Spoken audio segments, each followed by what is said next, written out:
এই 6টি ঐশ্বর্য ভগবানের মধ্যে পূর্ণরূপে থাকতে হবে, তবেই তিনি ভগবান, তাছাড়া নয়। তাহলে এই 6টি ঐশ্বর্যের মধ্যে প্রথম হচ্ছে ঐশ্বর্য। ঐশ্বর্য কাকে বলে? ও মায়েরা, ঐশ্বর্য কথার অর্থ কি? না, আমাদের এই প্রাকৃতিক জগতে ঐশ্বর্য মানে 2-3টে 4-5 তলা বাড়ি, 200 বিঘা 300 বিঘা জমি, তাই না? বাড়ির সামনে সবসময় 4-5টা গাড়ি দাঁড় করানো থাকবে, তা এইগুলোই আমাদের ঐশ্বর্য। কিন্তু ভগবানের ঐশ্বর্য তার টাকা পয়সা ধন সম্পত্তি নয়। যিনি ত্রিভুবনের মালিক, তার ঐশ্বর্য টাকা পয়সা ধন সম্পত্তি হতে পারে না। তাহলে ভগবানের ঐশ্বর্য কোনগুলো? না, অষ্টসিদ্ধি, অনিমা মহিমা লহিমা গরিমা প্রাপ্তি প্রাগম্য ঈশিতা বসিতা। অনিমা মানে হচ্ছে অনুর মতো হয়ে যাবার ক্ষমতা, লহিমা মানে ভারী হয়ে যাবার ক্ষমতা, গরিমা মানে বিরাট বড় হয়ে যাবার ক্ষমতা।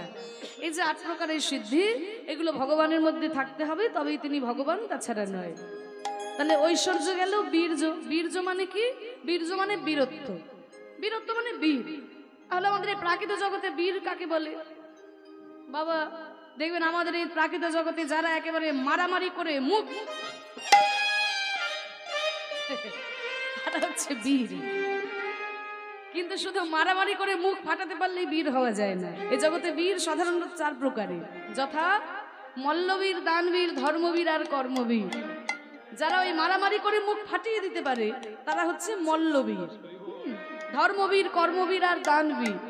দেখবেন বাবা কোটি কোটি টাকার মালিক, কোটি কোটি টাকার মালিক, কিন্তু এই হরিনামে চাঁদা চাইতে গেলে ছেড়ে একটা 10 টাকার নোট হাতে ধরিয়ে দেয়। তারা কিন্তু জীবনেও কোনোদিন দানবীর হতে পারবে না। কিন্তু কিছুই নয়, গোবিন্দ সেবায় 100 টাকা দান করলাম, বৈষ্ণবের সেবায় 500 টাকা দান করলাম, বৈষ্ণব প্রাণ ভরে আশীর্বাদ করলো, এটি হচ্ছে দানবীরের লক্ষণ। তাহলে 4 প্রকারের বীরত্ব ভগবানের মধ্যে থাকতে হবে, তবেই তিনি ভগবান, তাছাড়া নয়। তাহলে ঐশ্বর্য গেল, বীর্য গেল, যশ সেটাও পূর্ণরূপে থাকতে হবে। শ্রী, শ্রী মানে হচ্ছে সৌন্দর্য, ভগবানের তো সৌন্দর্যের অভাব নেই। যার রূপে ত্রিভুবন মোহিত হয়ে যায় তার রূপের অভাব নেই। জ্ঞান, সেটাও পূর্ণরূপে রয়েছে। হ্যাঁ, আর শেষ বা 6 নম্বর হচ্ছে বৈরাগ্য।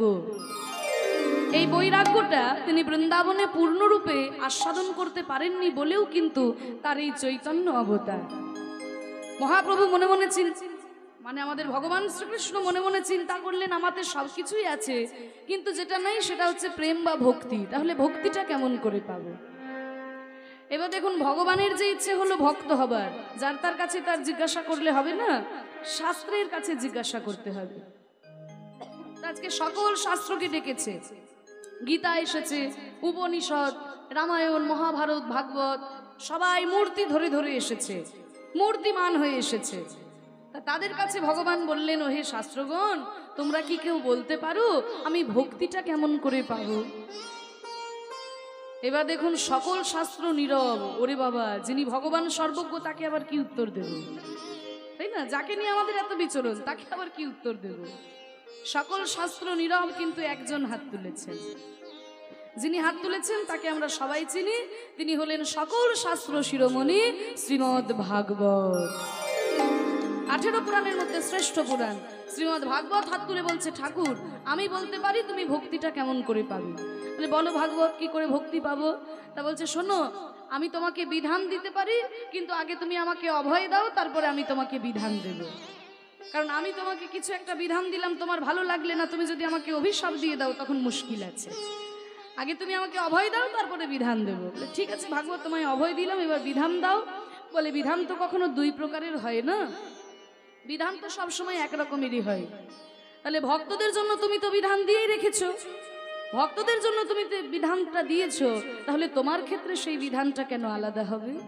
ভক্তদের জন্য তুমি যে বিধান দিয়েছো আমি আমার 7ম স্কন্ধে লিখে দিয়েছি, নাহি সংমতে স্থাবতুরু প্রবাং হ্রিং বিসর্জনন মহ্যদর্থঃ মহ্য সঙ্গ পাদরজ ভেষেকব নিষ্কিঞ্চনানবনিজাত। ন এসং, ন মানে না, এসং মানে এদের, মতি মানে মন, স্থাবত মানে ততক্ষণ, উরুক্রম মানে ভগবান, অঙ্ক্রিম মানে পা। মানে ততদিন ভগবানের চরণে মতি যাবে না যতদিন না নিষ্কিঞ্চন মহৎ ভক্তের চরণ ধুলিতে স্নান করা যায়। নিষ্কিঞ্চন ভক্ত কাদের বলে? না, যার কিছু নেই। ও যার কিছু নেই, তাহলে তো আমারও কিছু নেই, তাহলে আমি তাহলে নিষ্কিঞ্চন ভক্ত হয়ে গেলাম? বলে না, আমার কিছু নাই, আর রামদাস বাবাজি মহারাজের কিছু নাই, এই দুটোর মধ্যে পার্থক্য আছে। আমার কিছু নাই মানে আমি কুড়ে মানুষ, আমি জোগাড় করতে পারিনি, আহতাশই ভগবানের দিকে তাকিয়ে আছে। কিন্তু তার কিছু নাই মানে, রূপ গোস্বামীর কিছু নাই মানে, একদিন সকল কিছু তার ছিল, কিন্তু কৃষ্ণের অনুরাগে হা গৌরাঙ্গ কিছু চাই না বলে সব পরিত্যাগ করে দিয়েছে। এই হেন কোন নিষ্কিঞ্চন মহৎ ভক্তের চরণ ধুলিতে যদি স্নান করা যায় তবে হৃদয়ে ভক্তি উদয় হয়। ভগবান দেখলেন ওরে বাবা, তাহলে ভক্ত হওয়া তো বড় বিপদ। আমি কার পায়ে ধুলো মাখতে যাবো রে বাবা? আমি যার পায়ে ধুলো মাখতে যাব সে তো নরকে চলে যাবে। কি গো মায়েরা, তোমরাই বলো, তোমাদের এখানে যদি ভগবান এসে হঠাৎ দাঁড়িয়ে বলে যে আমি একটু পায়ে ধুলো নেব, তোমরা কেউ দেবে? ভগবানকে পায়ে ধুলো দেবে? হ্যাঁ, বলে ভগবানকে পায়ে ধুলো দিয়ে আমি কি নরকে যাব নাকি? কেউ ভগবানকে পায়ে ধুলো দিচ্ছে না। ভগবানও দেখলেন যে আমি কারোর পায়ে ধুলো মেখে তাকে নরকে পাঠিয়ে দেব, সেটাও আমার বিবেকে ঠেকছে, আমি তাও তো পারবো না। তাহলে এমন একজন ভক্ত আমাকে খুঁজতে হবে যার চরণ ধুলি আমি গায়ে মাখলে সেও নরকে যাবে না, আবার আমারও ভক্ত হওয়া হয়ে যাবে। তাই খুঁজতে খুঁজতে তিনি একজনকে পেলেন, তিনি আর কেউ নয়, তিনি হলেন শ্রীমতী রাধারানী। গোবিন্দের বা অঙ্গ সম্ভূতা রাধারানী, তার চরণধুলি গায়ে মাখলে ভক্তি উদয় হয়ে যায়। যেহেতু তিনি ভক্ত চূড়ামণি, তাই গোবিন্দ আমার রাধারূপী ভক্তের চরণ ধুলায় গড়াগড়ি দিয়ে ভক্ত ভাব অঙ্গীকার করে গৌরাঙ্গ রূপে আমাদের এই কলিযুগে অবতীর্ণ হয়েছে। সেই রাধা কৃষ্ণের মিলিত তনু হয়ে রাধা কৃষ্ণ দুটি দেহ এক হয়ে গৌর হয়ে আমাদের মাঝখানে অবতীর্ণ হলেন। রাধা কৃষ্ণ একই আত্মা, দুই দেহ ধরি অন্যন্যে বিলাসে রস আস্বাদন করি, সেই দুই তনু এবে চৈতন্য গোসাই লীলারস আস্বাদিতে দোহে হইল এক ঠাই। সেই দুটি দেহ মিলিত হয়ে ভক্তের ভাবকে অঙ্গীকার করে ওই গোলক হতে তিনি আমাদের মাঝখানে নেমে এসেছেন। ভক্তের প্রাণে আনন্দ দেওয়ার জন্য ভগবান নেমে এসেছেন আমাদের এই ধরাধামে। তাই তো দেখুন বিশ্বকবি রবীন্দ্রনাথ ঠাকুর তিনি বলেছেন, তাই তোমার আনন্দ আমার পর, তুমি তাই এসেছো নিচে, আমায় নইলে ত্রিভুবনেশ্বর তোমার প্রেম হতো যে মিছে, তাই তোমার আনন্দ আমার পর, তুমি তাই এসেছো নিচে, আমায় নইলে ত্রিভুবনেশ্বর তোমার প্রেম হতো যে মিছে।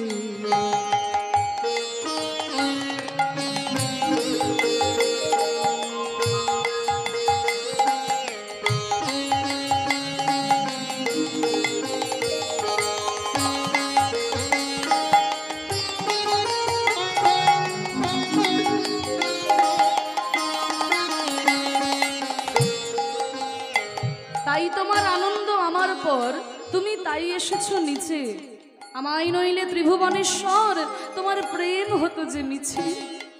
এই প্রেম তুমি কাকে দান করতে যদি ভক্ত না থাকতো? ও মায়েরা, ভগবানের মহিমা তখনই প্রকাশিত হয় যখন ভক্ত ভগবানের চরণে গিয়ে শরণ নেয়।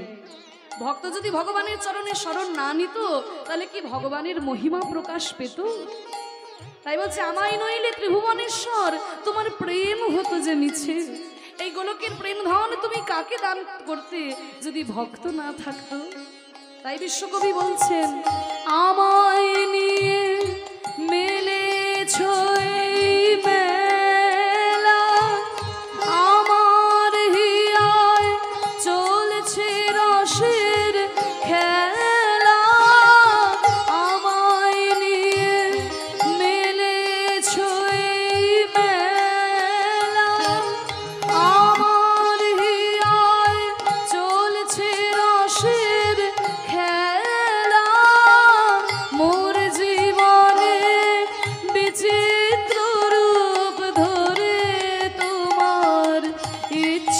তরঙ্গিছে। বলছে আমায় নিয়ে মেলেছই মেলা। ও মাইরা দেখুন, ভক্তকে নিয়ে ভগবান এই পৃথিবীতে মেলা বসিয়েছে। মেলা কাকে বলে গো? এই তো এখানে কত সুন্দর মেলা বসেছে, দেখো। মেলা কাকে বলে? মেলা মানে কি জিলিপি, বাদাম ভাজা, ফুচকা? আমাদের কাছে মেলা মানে তাই, জিলিপি, বাদাম ভাজা, নাগরদোলনা। কিন্তু ওটা মেলা নয়। মেলা কাকে বলে না, মেলা মানুষের মেলামেশা যেখানে হয় তাকে বলে মেলা। ফুচকা বাদাম ভাজা আসে তো মানুষ আসে বলে, মানুষ যদি না আসে তাহলে জিলিপি বাদাম ভাজা আসবে? তাহলে মেলা মানুষের মেলামেশা যেখানে হয় তাকে বলে মেলা। তা দেখুন, ভক্তকে নিয়ে ভগবান এই পৃথিবীতে মেলা বসিয়েছে। মেলার মধ্যে আমরা কত খেলনা দেখতে পাই, কত রকমের নাগরদোলনা থাকি, তাই না? আমার এই হৃদয়ের মধ্যেও ভগবান খেলা করছেন, রসের খেলা। তা দেখবে মেলাতে দেখতে পাই না আমরা পুতুল নাচ, ওপর থেকে সুতো ধরে পুতুলকে যেমন নাচায় পুতুল কিন্তু তেমনই নাচে। তা আমাদের জীবনটাও কিন্তু ভগবানের কাছে পুতুল খেলা। তিনি যেমন নাচাচ্ছেন আমরা তেমনই নাচছি, তিনি যদি হাসাচ্ছেন আমি হাসছি, তিনি যদি কাঁদাচ্ছেন আমি কাঁদছি। আমার জীবনে নানান রূপে ভগবান তার ইচ্ছা পূর্ণ করে চলেছে। মোর জীবনে বিচিত্র রূপ ধরে তোমার ইচ্ছা তরঙ্গিছে, তাই তোমার আনন্দ আমার পর।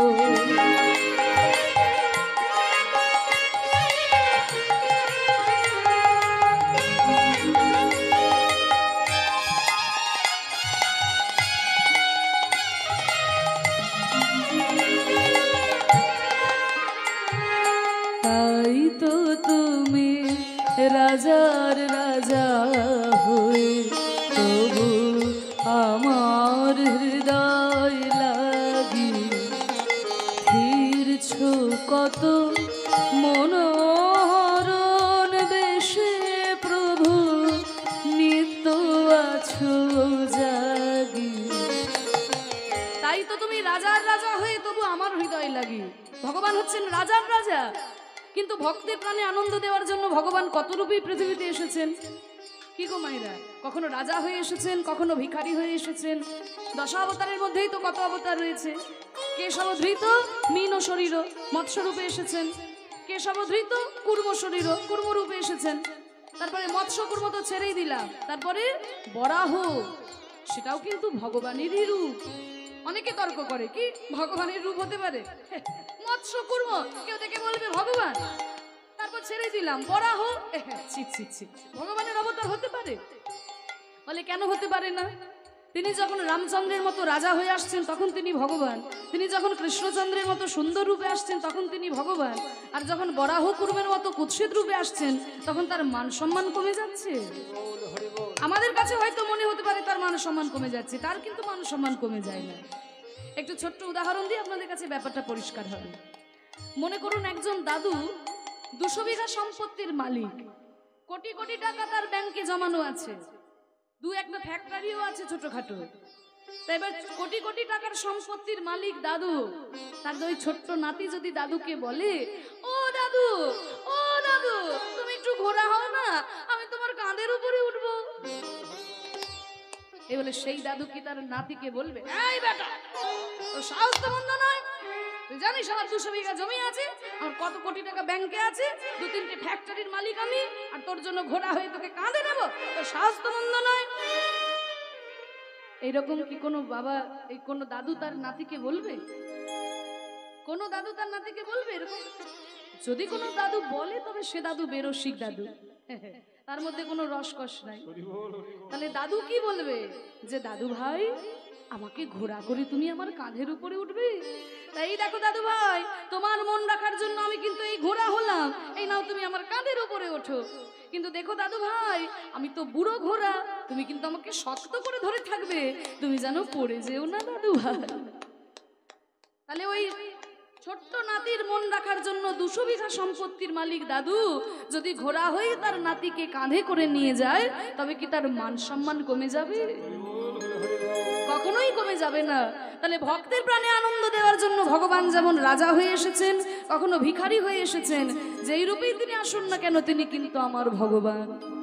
তাই তো তুমি রাজার রাজা হয়ে, তবু আমার হৃদয় লাগে ফিরছো কত মনোহরণ বেশে প্রভু, নিত্য আছো জাগি। তাই তো প্রভু হেথায় এলো নেমে, তোমার প্রেম ভক্ত প্রাণের প্রেমে। তাই তো প্রভু হেথায় এলো নেমে, তোমার প্রেম ভক্ত প্রাণের প্রেমে। মূর্তি তোমার যুগল সম্মিলনে, সেথায় পূর্ণ প্রকাশিছে। দেখুন কত সুন্দর কথা বলছে। তাই তো প্রভু হেথাই এলো নেমে, তোমার প্রেম ভক্ত প্রাণের প্রেমে। মূর্তি তোমার যুগল সম্মিলনে, সেথায় পূর্ণ প্রকাশিছে। কত সুন্দর দর্শন দেখুন। বলছে আমাদের একমাত্র সনাতন ধর্ম বাবা, যেই ধর্মে একই আসনে ভগবানের সঙ্গে ভক্তের পুজো করা হয়। পৃথিবীর অন্য কোনো ধর্মে কিন্তু করা হয় না। কোন ধর্মে দেখাতে পারবেন ভগবানের সঙ্গে ভক্তের পুজো করা হচ্ছে? একমাত্র আমাদের সনাতন ধর্মে করা হয়। দেখুন আমাদের ধর্মে যে আসনে রামচন্দ্র পুজো পায়, ওই একই আসনে কিন্তু হনুমানও পুজো পায়। হনুমান সে তো রামচন্দ্রের ভক্ত। যে আসনে মহাপ্রভু পুজো পাচ্ছেন, ওই একই আসনে শ্রীবাস পণ্ডিতও পুজো পাচ্ছেন। শ্রীবাস পণ্ডিত তিনিও তো মহাপ্রভুর ভক্ত। তাহলে একই আসনে ভক্ত ভগবানকে পুজো করা হয় একমাত্র আমাদের ধর্মে। কারণ আমাদের ধর্মে মনে করা হয় যেখানে শুধু ভগবানের পুজো হয়, সেখানে অর্ধেকটা ভগবানের পুজো হয়। আর যেখানে ভক্ত ভগবানের পুজো হয়, সেখানে পূর্ণ ভগবানের পুজো হয়। নিতাই গৌর হরি বল। তাই তো প্রভু হেথায় এলো নেমে, তোমার প্রেম ভক্ত প্রাণের প্রেমে। মূর্তি তোমার যুগল সম্মিলনে, সেথায় পূর্ণ প্রকাশিছে। তাই তোমার আনন্দ আমার পর, তুমি তাই এসেছো নিচে। আমায় নইলে ত্রিভুবনেশ্বর, তোমার প্রেম হতো যে মিছে। তাই তোমার আনন্দ আমার পর। নিতাই গৌর প্রেমানন্দে হরি। ভক্তের প্রাণে আনন্দ দেওয়ার জন্য ভগবান গোলক হতে আমাদের মাঝখানে নেমে এসেছেন, ভক্তের ভাবকে অঙ্গীকার করে। তাই সেই ভক্তের কথাই আজকে আমরা আস্বাদন করব, যাতে ভক্তের কৃপা লাভ করে আমরা যেন ভগবানের কৃপা লাভ করতে পারি। তার আগে গৌরচন্দ্রিকাটা একটু আস্বাদন করে নি। মহাপ্রভু সম্পর্কে পদকর্তা বলছে, দেখুন বড় অবতার ভাই বড় অবতার, দেখো পতিতের বিলায়ল প্রেমের ভান্ডার। মহাপ্রভুর মতো বড় অবতার কোনোদিন হয় নাই, আর কোনোদিন হবার নয়। কারণ চৈতন্য মহাপ্রভু অবতারের ফলে বাংলার বুকে বিশেষ বিশেষ কিছু পরিবর্তন হয়েছিল। মা কি কি পরিবর্তন হয়েছিল এই পদাবলীটিতে বলছে। প্রথম কি হলো, বলছে পতিতের বিলায়ল প্রেমেরও ভান্ডার। মহাপ্রভু করেছিলেন কি, যারা আমাদের মতো পতিত জীব, যাদের কথা কেউ কোনোদিন ভাবে নাই, তাদেরকে নিয়ে চৈতন্য মহাপ্রভু ভেবেছিলেন। নাহলে আগেকার দিনে মনে করা হতো কি, যে যা কিছু শাস্ত্রীয় সম্পদ, যা কিছু ভালো ভালো জিনিস সব বামুন আর কায়েতদের জন্য, বাকি সবাই অমানুষের দল। কিন্তু এই ধারণাটা চৈতন্য মহাপ্রভু ভেঙে দিলেন, যে না, হরি নামে কোনো ভেদাভেদ নাই, কৃষ্ণ নামে কোনো ভেদাভেদ নাই। ওরে জেনে রাখ, ব্রাহ্মণ হয়ে চণ্ডাল হয় যদি কৃষ্ণ ত্যাজে, আর মুচি হয়ে শুচি হয় যদি কৃষ্ণ ভজে। এত বড় কথা যখন মহাপ্রভু বলে দিলেন, সাধারণ মানুষের আর কোনো ভয় রইল না। আর কি হলো গৌর অবতারের ফলে জানো, বড় অপরূপ ভাই রে আমার গোরা চাঁদের লীলা গো। ওই বড় অপরূপ ভাই রে, ওই গোরা চাঁদের লীলা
দেখো রাজা হয়ে কাঁধে করে বৈষ্ণবের ঝোলা।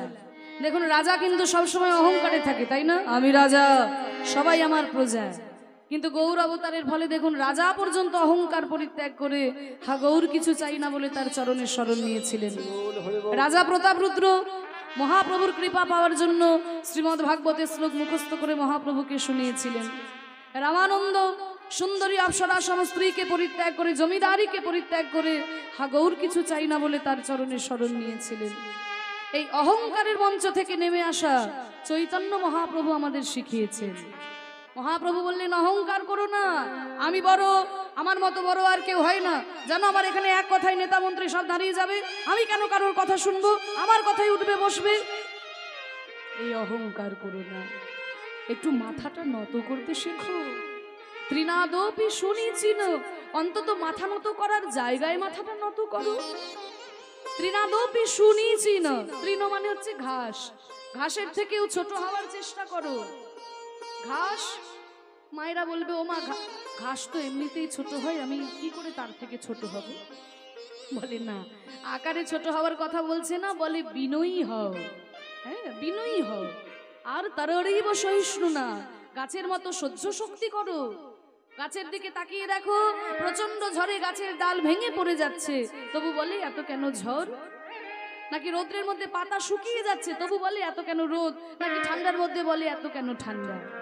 কিন্তু আমরা, আমার কেন ঘর নেই, আমার কেন বাড়ি নেই, আমার কেন জায়গা জমি নেই, আমার কেন টাকা পয়সা নেই, ওর কেন হয়ে গেল, আমার কেন হলো না, এইগুলো করো না। সহ্য করো, গাছের মতো সহ্য করতে শেখো।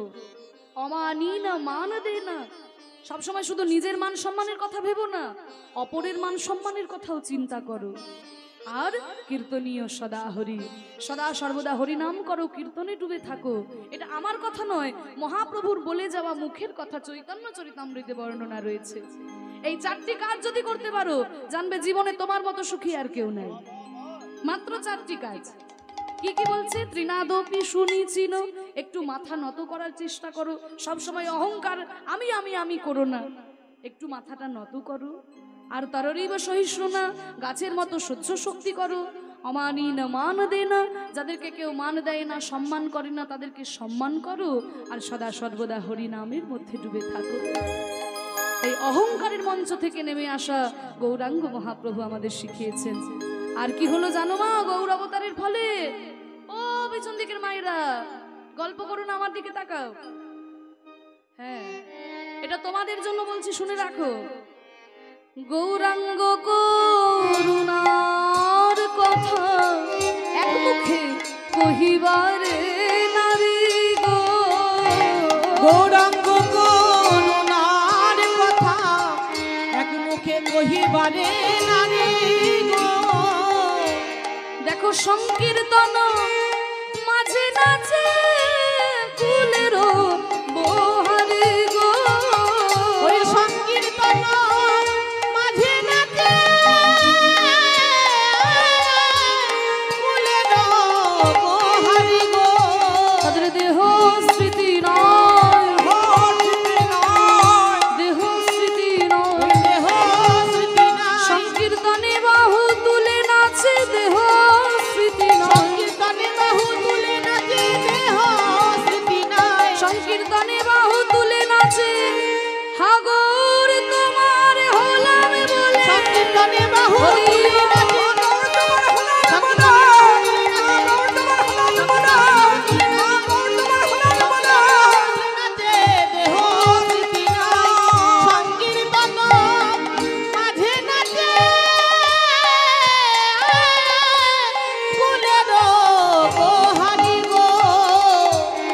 গৌরাঙ্গ করুণার কথা এক মুখে কহিতে নারী, সংকীর্তন মাঝে নাচে কুলের বহারি। গৌর অবতারের ফলে এটা বাংলায় হলো মাগো। বাংলার বুকে যারা মায়েরা, তারাও কিন্তু ঘর থেকে বাইরে বেরিয়ে এসে দুটি বাহু তুলে হরিনাম করলো। এটা বাংলায় সম্ভব হলো একমাত্র মহাপ্রভু অবতারের ফলে। মহাপ্রভু বললেন, শোনো, তোমরা হরি নাম করলেই উদ্ধার পেয়ে যাবে। নারী পুরুষ জাতি ধর্ম নির্বিশেষে হরি নাম ছাড়া কোনো গতি নাই। হরের নাম হরের নাম হরের নামই বা কেবলম কলৌ নাস্তিব্য নাস্তিব্য নাস্তিব্য গতিরন্যথা। কলিযুগে হরিনাম ছাড়া আমাদের আর অন্য কোনো গতি নাই। তাই দুটি বাহু তুলে তোরা আমার সঙ্গে বল, প্রেমানন্দে মেতে হরি বলো, হরি নামের বন্যা জেলো। প্রেমানন্দে মেতে হরি বলো, হরি নামের বন্যা যে এলো। প্রেমানন্দে মেতে হরি বলো, হরি নামের বন্যা যে এলো। প্রেমানন্দে মেতে হরি বলো, হরি নামের বন্যা যে এলো। বন্যার যাই বলি হারি, ও তার তরঙ্গ ভারী। বন্যার যাই বলি হারি,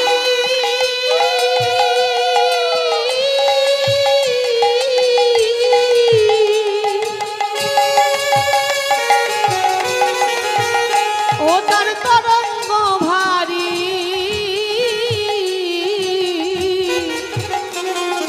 প্রেম তরঙ্গে দিচ্ছেন সাঁতার গোলক বিহারী।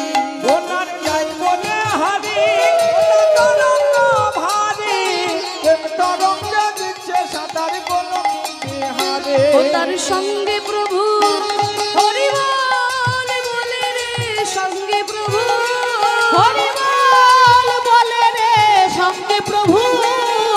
সঙ্গে প্রভু নিত্যানন্দ পাঠালি সাঁতার দিল। ওই সঙ্গে প্রভু নিত্যানন্দ পাঠালি সাঁতার দিল। হরি নামের বন্যা জেলো। প্রেমানন্দে মেতে হরি বলো, হরি নামের বন্যা যে এলো। প্রেমানন্দে মেতে হরি বলো, হরি নামের বন্যা যে এলো।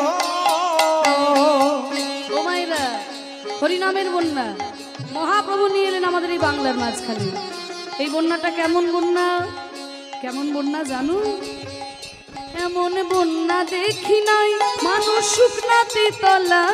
এমন বন্যা দেখি না